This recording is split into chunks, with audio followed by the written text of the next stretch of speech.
going back in? There's still men out there. God damn.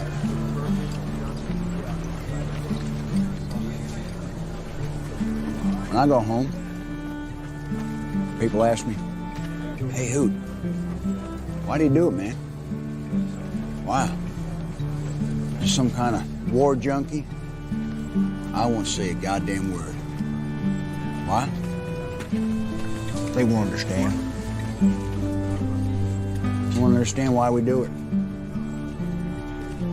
They won't understand it's about the men next to you. And that's it.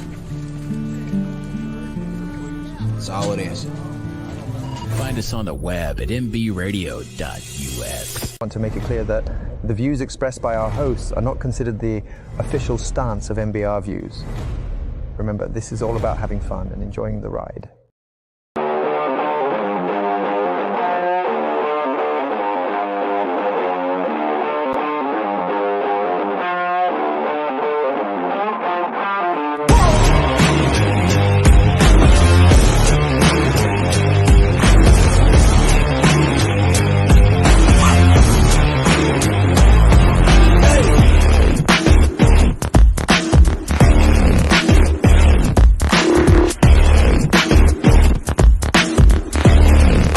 Good knowing exactly where to go with the football.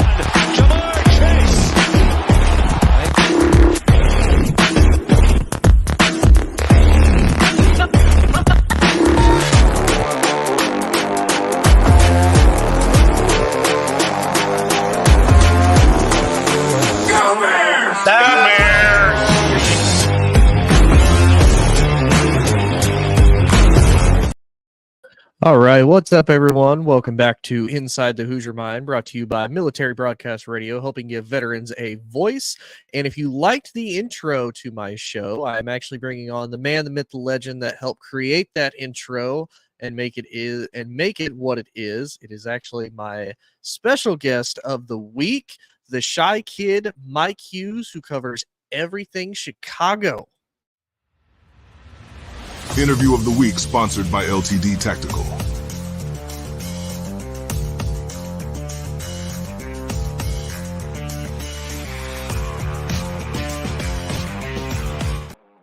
All right, here he is himself. Mike, how are we doing, buddy? Welcome What's on up, the Eddie? show. How you feeling, man? Hey, I'm feeling great. It's hot. It's the summer. And you know what else we got? Be less than a month away from NCAA 25 coming out.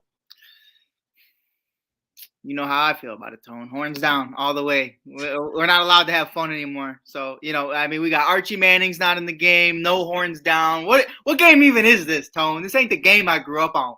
It's not NCAA 14, which I still play. I'm probably going to play this after I get off this show, to be 100% honest with you. For this day, I would too.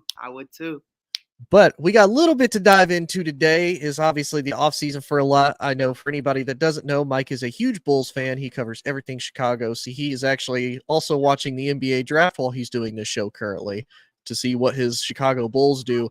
But we got to talk about probably the biggest thing that, in my opinion, as somebody who is a casual NBA fan, and I'm man enough to admit that, the Lakers, and what are they doing? Because obviously not too long ago, they went out, they offered Dan Hurley 6 years, $70 million, about $10 million a year to be the head coach of the Lakers. And Dan said no. So then they were flirting even with at the time. They're like, okay, we want JJ to be our guy. JJ may or may not be it. And they finally reach a deal with JJ Reddick. And he's kind of already rubbed some people the wrong way, but they do it really late into the offseason, right before the NBA draft.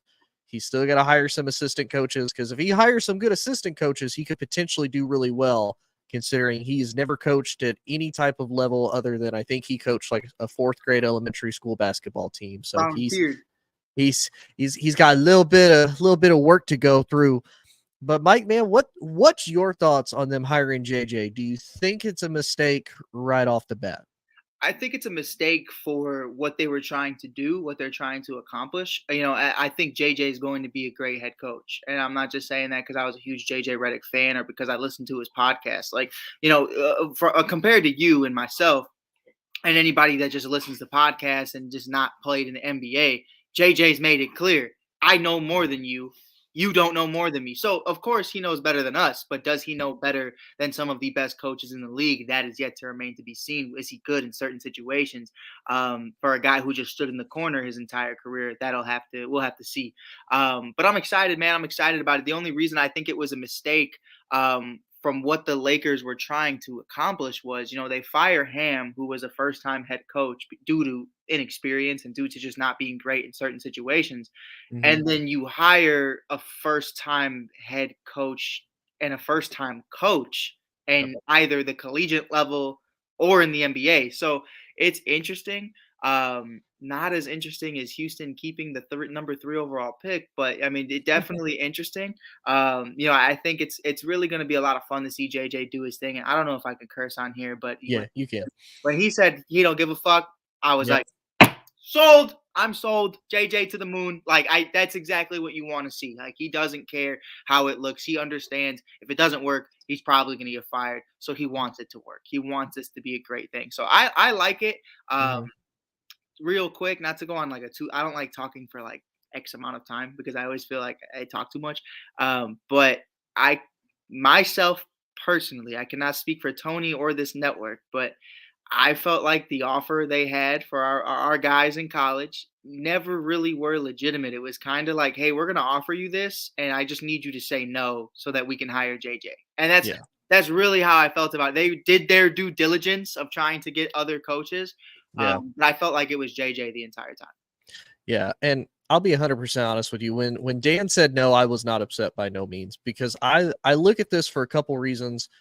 One, why JJ said, well, surprisingly, why JJ didn't say no. I know why Dan didn't say no, and it's for a couple different reasons. And to your point real quick about Ham, a first-time head coach, and let's be realistic too, when they just got beat in the playoffs, like they got swept, it wasn't because they weren't well coached. It wasn't because, they were like a bum team. They just got beat by Denver.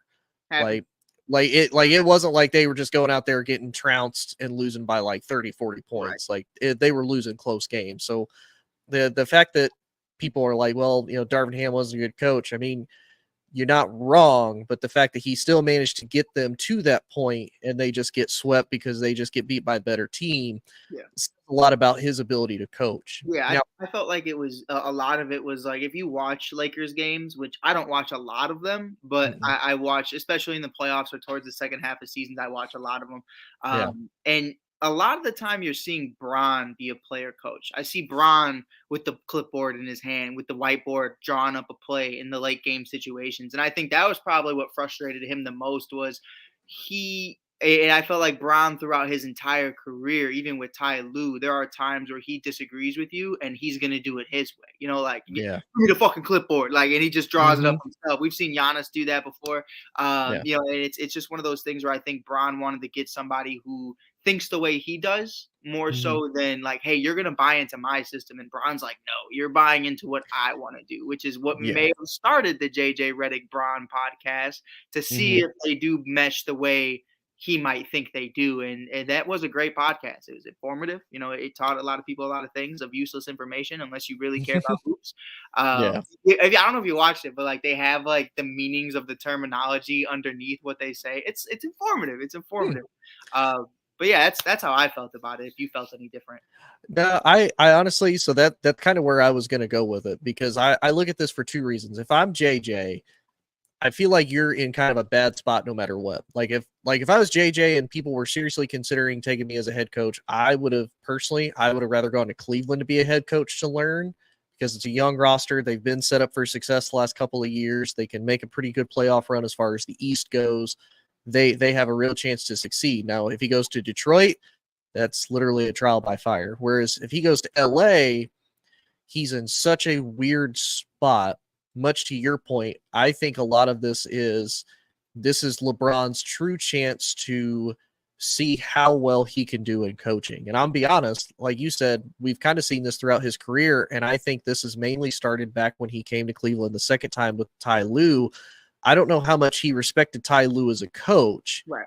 Because you notice LeBron was pushing for all the roster moves to happen, And then when basically those roster moves went to crap, he's like, all right, I'm leaving. I already want to go to LA anyway. This kind of works out perfectly.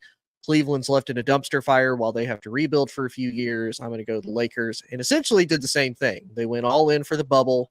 They get their championship, and now the Lakers have been kind of rebuilding. Now they've been able to get some guys with Ray Hachimura, Austin Reeves. They have some dudes, but if I'm JJ, like I'm kind of sitting here, okay, because immediately the first thing that this front office wants at minimum is you got to make a championship appearance. You can't even just get to the Western Conference Finals. You got to win a championship. And even then, ask Frank Vogel, you're not safe as staying the Lakers head coach, even if you win a chip. And that to me is just so unrealistic. And that's why I'm happy Dan Hurley didn't take it, because you gotta look at a multitude of things that he's going to have to deal with as a head coach. You got to deal with current LeBron, who, while he is still a star, he is still giving you quality productivity. He can't carry the team anymore like he used to.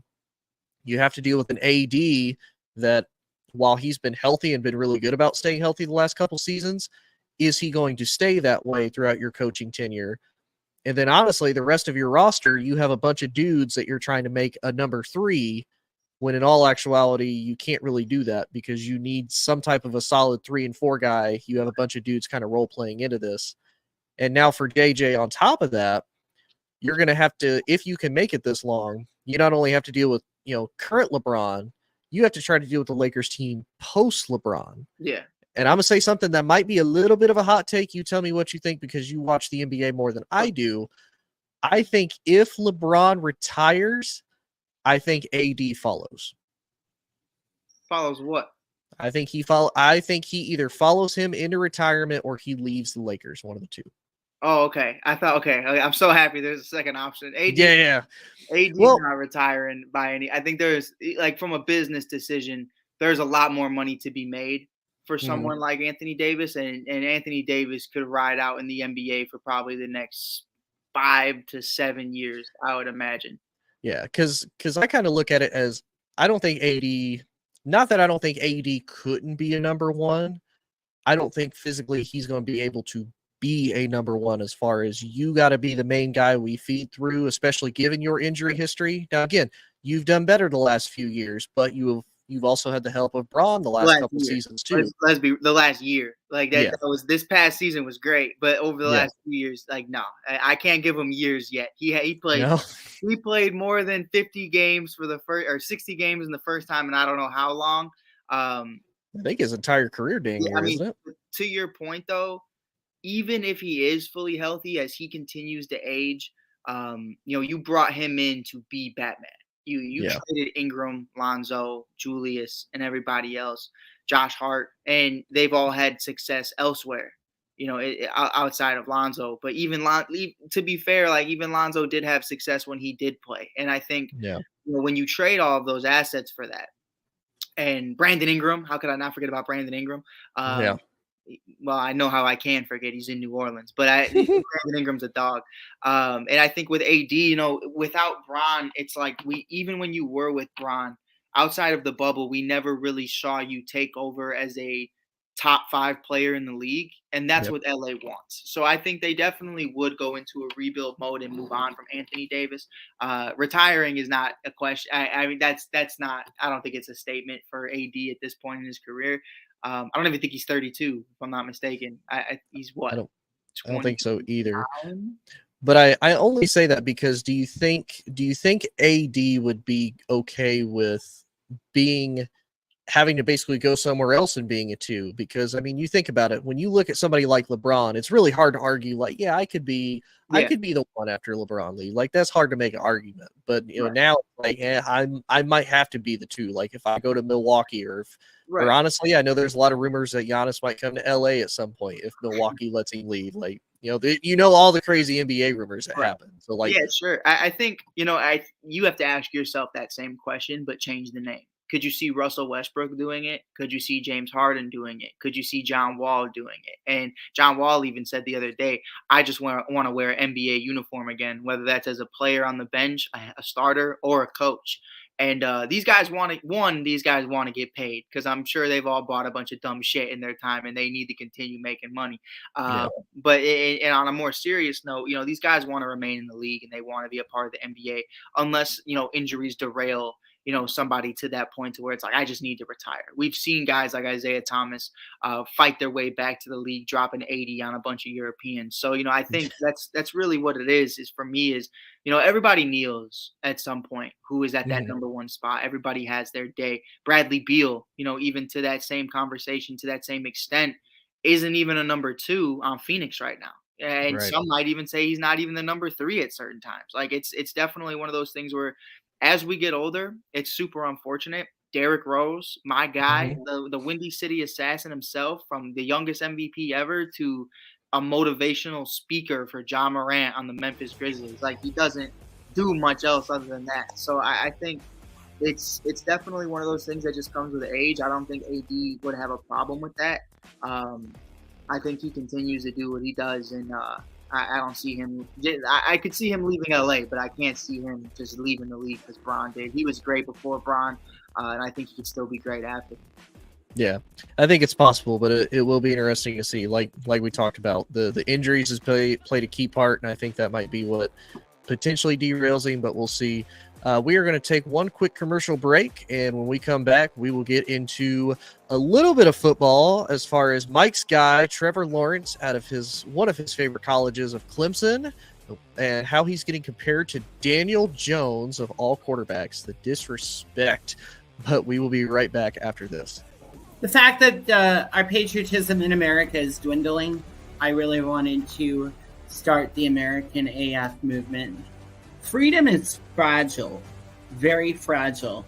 It takes a certain level of intestinal fortitude to stand up and say and do the right thing to preserve the freedoms that so many have paid a large price for. About being in the military, and that recruiter said, it's not Biden's army, it's your army, it's his army, it's his army, it's all of our army. American tactical. American as f***.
Department of Veterans Affairs.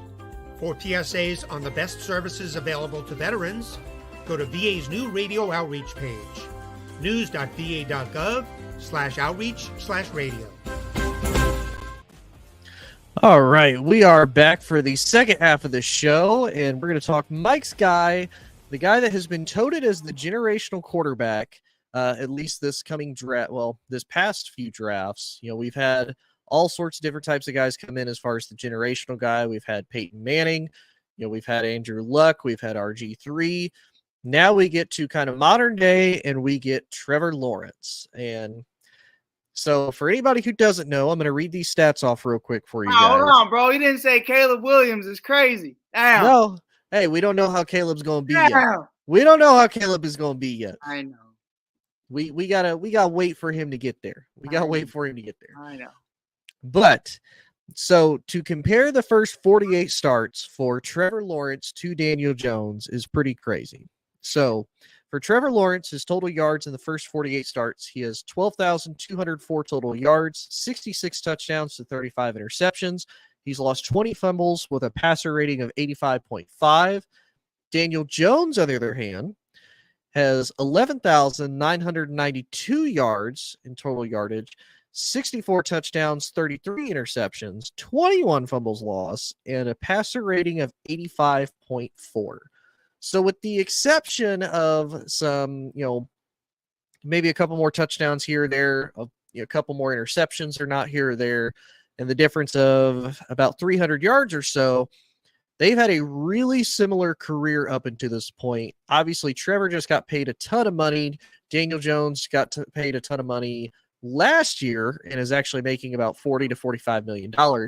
So, Mike, let me ask you, because you have watched Trevor Lawrence for a long time, just like I have. You said you even watched him coming out of high school, going into Clemson. He had big shoes to fill as far as filling in for Deshaun Watson after he left, and actually took Clemson to a national title his freshman year and ended up helping them win. So, Mike, what's your thoughts on this? He's being compared to Daniel Jones of all quarterbacks. I think it's accurate. I think it's really, listen, I'm not trying to act like this huge meat rider of Trevor Lawrence, but we're the same age. And I played football in high school. So Max Prep Sports, if you watch any Max Prep Sports highlights, anything like that, House of Highlights, wherever, guys like Ja, guys like Zion, guys like Trevor Lawrence and Justin Fields. Those were my guys. That's my graduating class. So I want to say that first and foremost. I'm not just one of those guys that's like, I've watched him since Pee Wee. Like I really have. Like I've seen him all the time as some of the best guys to do it in my class and in my graduating year.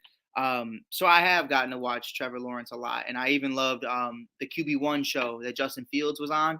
Or whatever, I forgot the name of the show that he was on, but him and Trevor Lawrence even had like a competition going back and forth. And why I thought it was so interesting when you pull up this stat right here is because you're getting paid. There's two differences to why both of these quarterbacks got paid.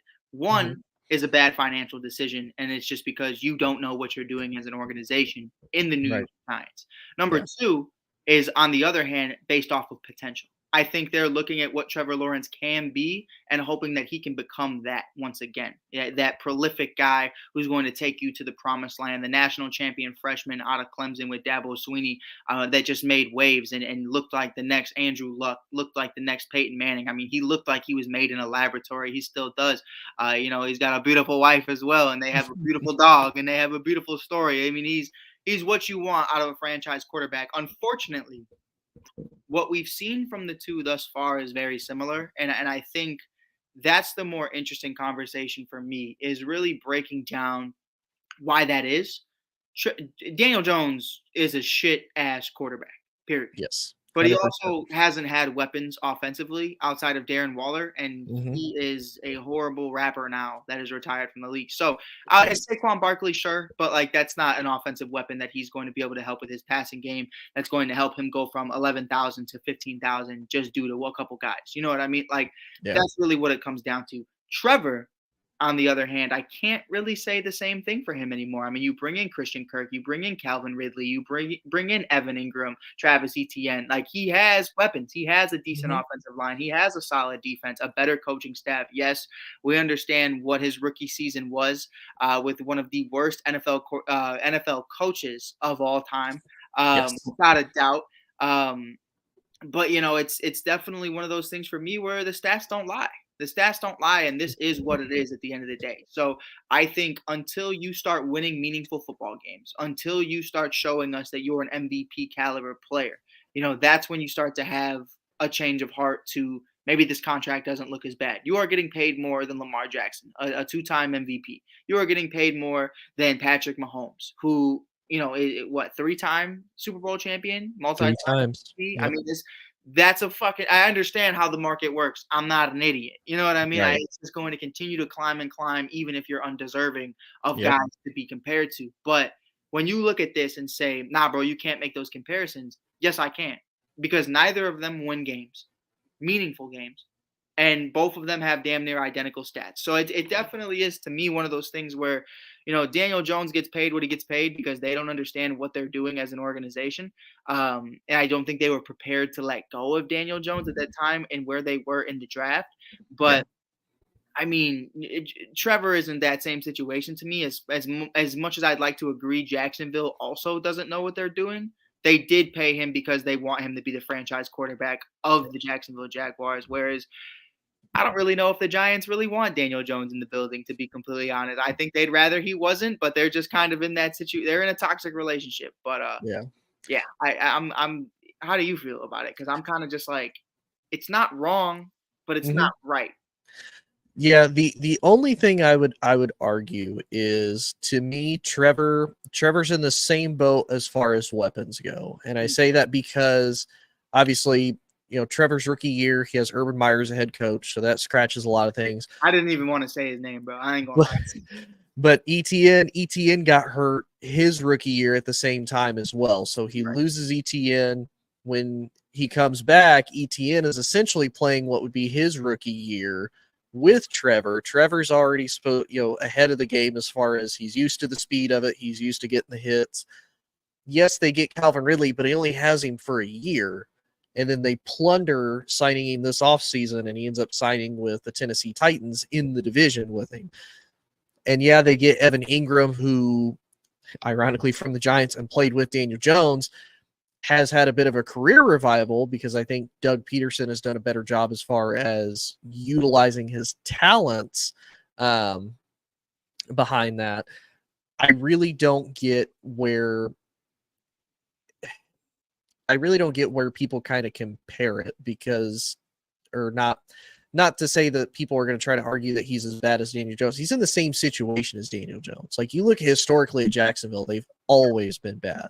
Like, hardly anybody wants to come there free agent wise. They don't really draft well. They don't spend their money well.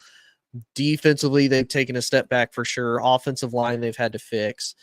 And, let's be realistic with Doug Peterson too. With the exception of that one season with Philly, as far as, them having all the right pieces and whatnot together. And Nick Foles is Philly special. Like, Nick Foles, Philly special. And as much as I hate to say it, you got to give a lot of credit to Howie Roseman, because that man's still making moves to this day with or without Dougie P.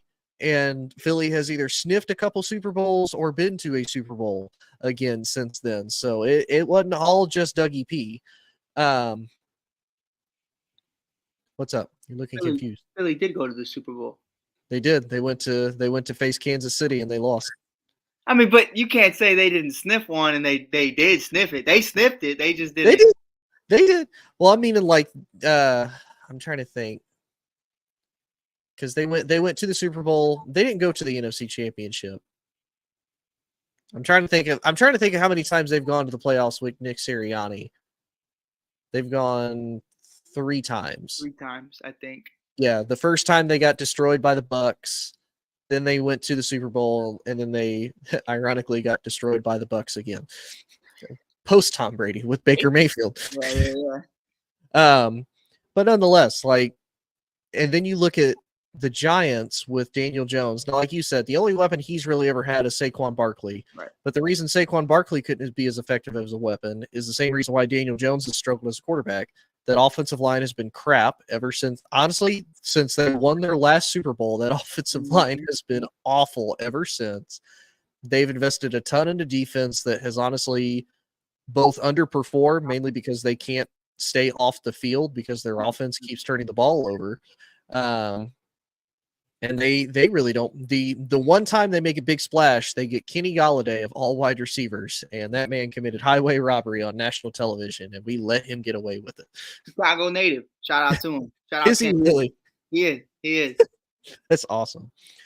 But nonetheless, though, to me, like you said, this is the one point where Jacksonville is actually doing the right thing, because they said, we want Trevor to be our franchise quarterback, so we're going to sign him to a lucrative deal. We're going to give him $250 million because we know he can be the guy that carries our franchise. If you look at the Daniel Jones deal, all the Giants have to do is just make it through this season, and then they can cut Daniel Jones, and it's hardly a cap hit at all afterwards. Right. And honestly, and you and I talked about this, and a whole lot of very reasonable Giants fans said it with us, that it made 0 sense after 1 year. Daniel Jones threw 3,500 yards. He had 15 touchdowns, 5 picks.